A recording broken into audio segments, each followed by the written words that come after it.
Donc je suis avec Charles Novak, c'est ça? Charles Novak, tout à fait. Donc Charles Novak, votre livre fait un peu le buzz, on en parle dans différents milieux, avec différentes intentions, et vous avez un peu l'impression que ça vous échappe un peu tout ça, que c'est récupéré d'une façon un petit peu bizarre, et vous voudriez corriger certaines façons de percevoir votre travail, c'est ça? Tout à fait. Il ne m'échappe pas pour le moment, mais je voudrais corriger certaines personnes qui utilisent ce livre sans l'avoir réellement lu et qui l'interprètent à leur propre manière ou surtout pour leur propre idéologie. Est-ce que c'est mais enfin, qu'est-ce qui fait qu'on a le droit ou pas le droit d'utiliser des textes? Ils ont tout à fait le droit, mais on peut utiliser des textes quand on les a compris et lus.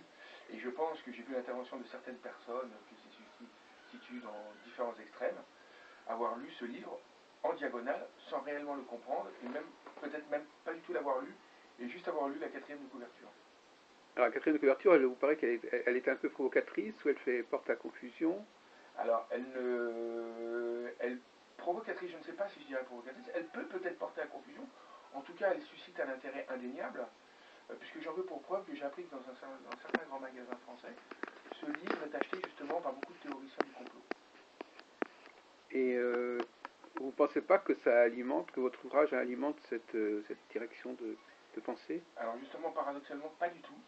Ce livre est justement pour faire taire les complots, parce que je pense modestement que le franquisme a pu alimenter les complots, mais que le franquisme n'est pas un complot en lui-même, puisque ce mouvement a disparu, on va dire, plus ou moins rapidement, et il a disparu dans les différents États nationaux.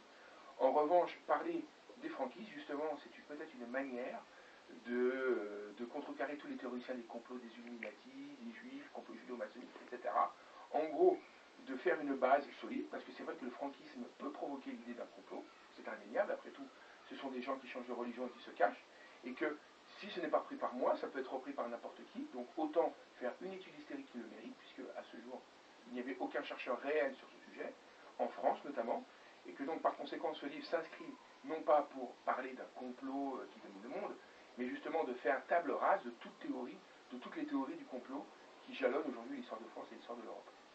Oui, alors il y a quand même une filiation, on en avait parlé la dernière fois, entre le franquisme et le sionisme. Alors, justement, c'est la polémique. Là, vous me faites rentrer dans la polémique que beaucoup de gens d'extrême gauche antisionistes utiliseraient. Le lien entre le franquisme et le sionisme, il est quand même, on va dire, léger. Il n'est pas aussi flagrant qu'on pourrait le croire. Il existe. C'est indéniable. D'après moi, il existe. Mais, si vous voulez, moi, en tant qu'auteur, je m'inscris tout à fait, justement, dans une idée sioniste, et je me sens sioniste. Et je défends, justement, l'idée de l'État d'Israël. C'est même plus une idée, c'est un État qui existe réellement. Mais il est vrai que le franquisme a été un mouvement qui a cassé les chaînes du ghetto et qui a ouvert sur le nationalisme juif. Ça, c'est indéniable. Où le nationalisme juif convertit. Puisque au moment où des juifs se convertissent, en théorie, ne sont plus des fidèles du judaïsme. Donc il faut voir les adeptes franquistes quand même peut-être comme un post-sionisme, mais qui n'est plus dans le cadre du peuple juif et pour le peuple juif, puisque ces adeptes se convertissent.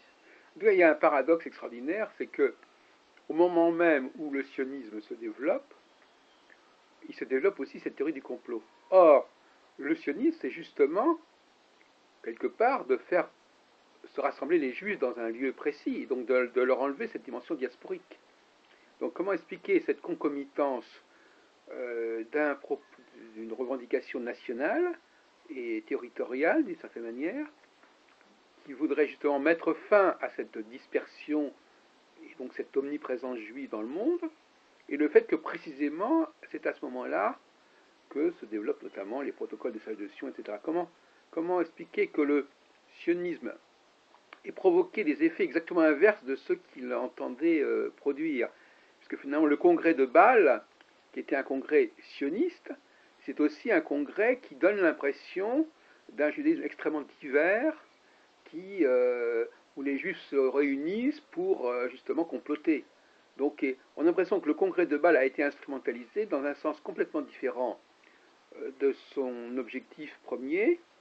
C'est-à-dire qu'on n'a pas retenu le fait qu'ils s'étaient réunis pour construire un nouvel État, mais qui s'étaient réunis pour comploter.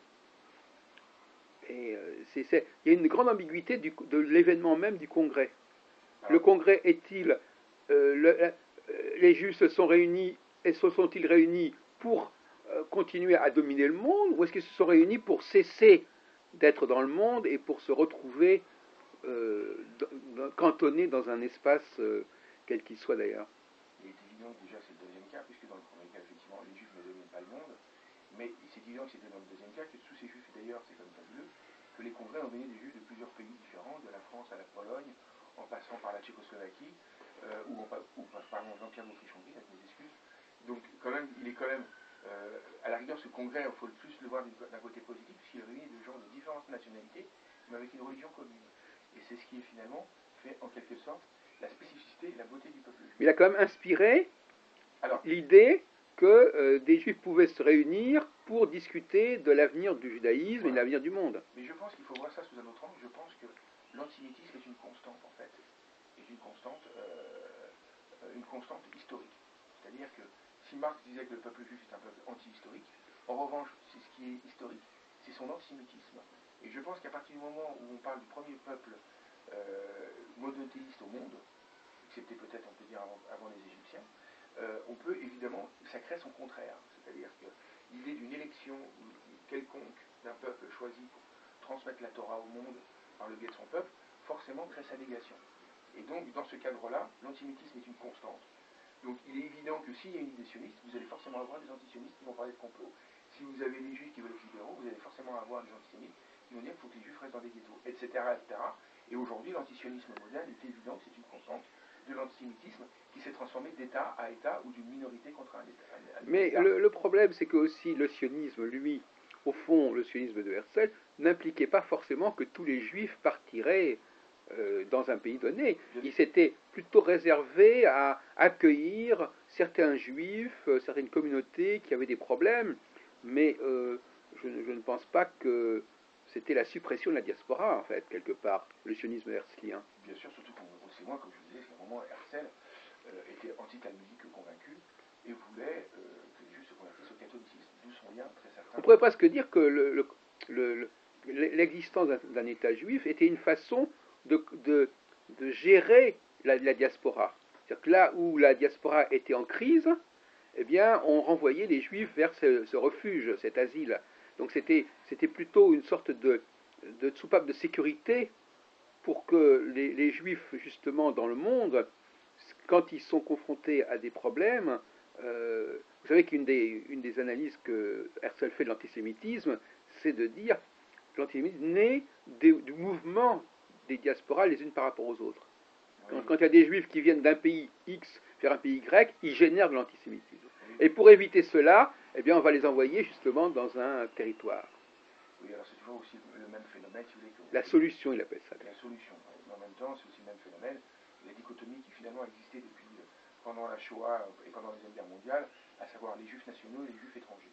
C'est vrai que les premières législations antisémites de certains pays européens s'adressent effectivement aux Juifs étrangers ou apatrides, des Juifs de Pologne qui arrivent en France ou qui passent par l'Alsace, les Juifs alsaciens qui rejettent les Juifs polonais ou les Juifs du comtat vénétien du Sud qui rejettent les Juifs allemands, etc. et les Juifs allemands qui rejettent les Juifs russes. On n'en sort pas, mais c'est vrai que ça participe peut-être, cette concomitance participe effectivement à un phénomène de l'image du Juif pauvre, étranger et sale, et qui favorise l'antisémitisme. Mais là où je veux en revenir, c'est quand même que l'antisémitisme est une constante. Tant qu'il y aura le peuple juif, il y aura l'antisémitisme en fait. Je crois que c'est une évidence en fait. C'est le peuple juif est là, bon gré mal gré, à subir une forme d'admiration et d'ostracisme, les deux à la fois, ce que j'appellerais de l'attraction-répulsion. Donc effectivement, le mot antisémitisme n'est pas tout à fait juste, puisque antisémitisme, ça n'implique que la notion de répulsion. Voilà. Alors qu'il peut y avoir une autre. Donc c'est pas, ça ne définit pas. Vous avez le terme philosémite.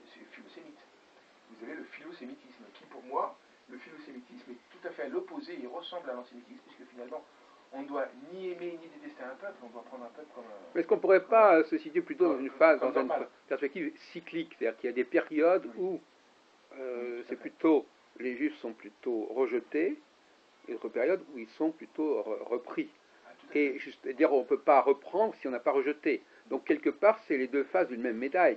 Les Juifs reviennent en Angleterre, par exemple, au XVIIe siècle, parce qu'ils en étaient partis. Les Juifs reviennent en France, etc. Donc la restitution du statut juif implique que quelque part il a été perdu. Exactement. Et il y a ce phénomène d'attraction-répulsion, mais qui est une constante dans l'histoire du peuple juif. Aujourd'hui, on peut dire, quand on regarde dans le cas de la France, ou dans le cas de l'Europe, par rapport à l'État d'Israël, qu'on est dans une période de répulsion. De répulsion souterraine ou déclarée quand il s'agit d'Israël, ou même aujourd'hui quand vous voyez les débats sur la circoncision qui sont en train d'être tenus en Europe, au Parlement européen. Mais si vous voulez, effectivement, les deux vont avec, et je pense, et je le répète, que le philosémitisme d'une certaine période et l'antisémitisme d'une autre période sont le même phénomène, sont le même épiphénomène d'une même pièce, oui. qui traduit qu'on considère le peuple juif pas comme un peuple comme les autres. Et c'est là où ça devient... Est-ce que vous en plaignez ou est-ce que vous l'assumez cette... Alors moi je l'assume totalement et je trouve ça quelque part même fascinant. Donc alors, on ne va pas s'en plaindre. On ne va pas s'en plaindre. D'ailleurs je dis dans mon livre en première page, je ne dis pas justement tous ces théoriciens d'extrême gauche que quelque part le peuple juif, par cette attraction-répulsion qu'il procure, qu'il génère autour de lui, c'est la preuve vivante de l'existence de Dieu. Tant que le peuple juif vit, nous avons la preuve vivante de l'existence de Dieu et de la Torah.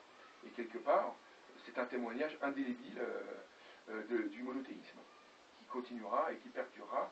Et je pense s'en prendre aux Juifs, quelque part, c'est s'en prendre à l'idée monothéiste. Alors pour revenir donc, pour terminer ce premier entretien, alors qu'est-ce que vous voulez faire corriger ou préciser de façon plus pointue Alors, c'est-à-dire que je tiens à affirmer que ce travail, il faut dissocier le terme juif et franquiste, c'est très important, qu'on parle d'une secte qui, après, par la suite, n'est plus juif du tout. Voilà. De juifs qui se convertissent sous pression de la mystique juive, de la Kabbale notamment, et qui se convertissent et qui font ce qu'on appelle un judaïsme traditif, qui n'est plus du judaïsme. Oui, mais on pourrait vous objecter que justement, c'est cette forme de judaïsme qui l'a emporté.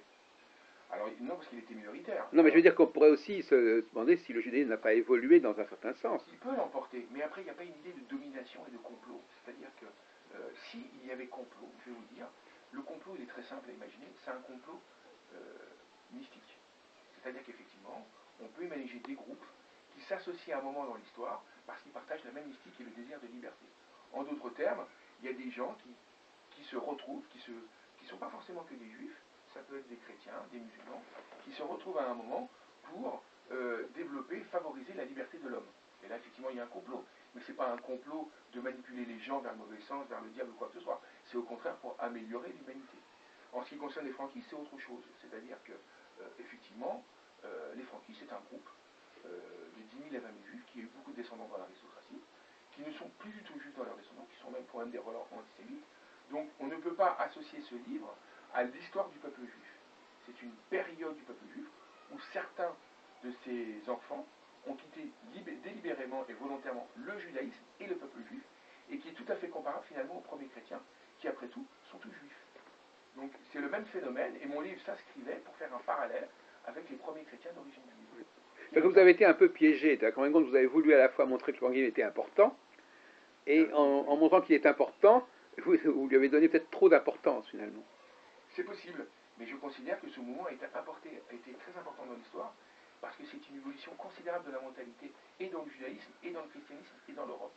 Parce que je considère qu'il y a un lien intrinsèque avec le nationalisme européen. C'est-à-dire que quand on me demande aujourd'hui, les théoriciens du complot, où sont les descendants franquistes, sont-ils des juifs, je leur réponds non, allez les chercher dans les mouvances d'extrême droite, ou éventuellement même voire islamistes, du côté sabbatéiste, c'est tout à fait possible. C'est-à-dire que ce n'est plus des juifs qui sont... C'est le symbole du converti réactionnaire, car comme on le sait, quand quelqu'un se convertit, il adopte sa nouvelle religion de manière beaucoup plus fanatique que celui qui est né. Et c'est un peu, et on est plus royaliste que le roi. Et c'est le phénomène de tout converti, quelle que soit sa religion. Et c'est ce que je dis bien dans l'introduction. Et ce que n'ont pas compris certaines personnes tendance d'extrême gauche, théoriciens du complot. D'accord. Écoutez, on va s'en arrêter là pour l'instant. C'est bien ou pas ?